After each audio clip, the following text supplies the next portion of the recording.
السلام عليكم ورحمة الله متابعي قناة استفد. مرحبا بالجميع.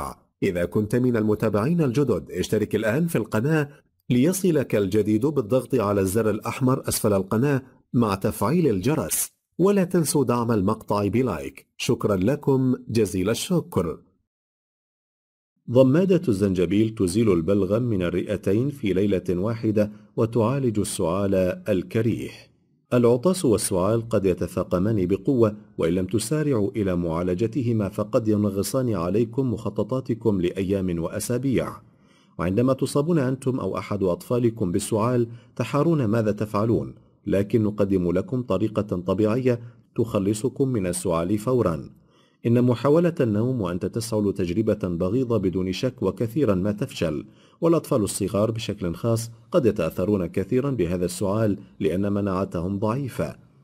عندما نصاب بالسعال يسارع الطبيب إلى وصف الأدوية الكيميائية لإيقاف السعال، وغالبا ما تكون هذه الأدوية فاشلة، والطبيب للأسف لا يخبر الأهل بالتأثيرات السلبية لأدوية السعال ومضاعفاتها. وجع الرأس وقلة النوم والصداع النصفي من التأثيرات السلبية التي تحدث نتيجة العلاج بأدوية السعال. ومن المكونات الشائعة في هذه الأدوية الكوديين والديكستروميثوفورون.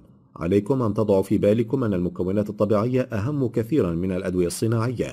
جربوا ضمادة الزنجبيل والعسل للقضاء على السعال فورا. المكونات: ملعقة كبيرة من الزنجبيل الطازج أو بودرة الزنجبيل، عسل طبيعي، زيت زيتون، طحين، وبحاجة أيضا لتلصيق وشاش. الطريقة: اخلطوا العسل مع الطحين، ضعوا بعض زيت الزيتون ومن ثم أضيفوا الزنجبيل واخلطوا المكونات من جديد. ضعوا الخلطة على منديل ورقي ومن ثم لفوا شاشة حولها. ثبتوا الضمادة بتلصيق. في حال جهزتم الخلطة لطفلكم عليكم أن تلفوا الخلطة وثبتوها على صدر طفلكم قبل الذهاب إلى النوم ب3 ساعات. بالنسبة للراشدين عليكم تثبيتها طوال الليل، كما عليكم أن تعرفوا أن ضمادة الزنجبيل ستجعلكم تتعرقون أكثر من المعتاد. ليس لضمادة الزنجبيل أي تأثيرات سلبية، ولكن يجب تحضيرها بعناية، لا سيما بالنسبة للأطفال لأن لديهم بشرة حساسة.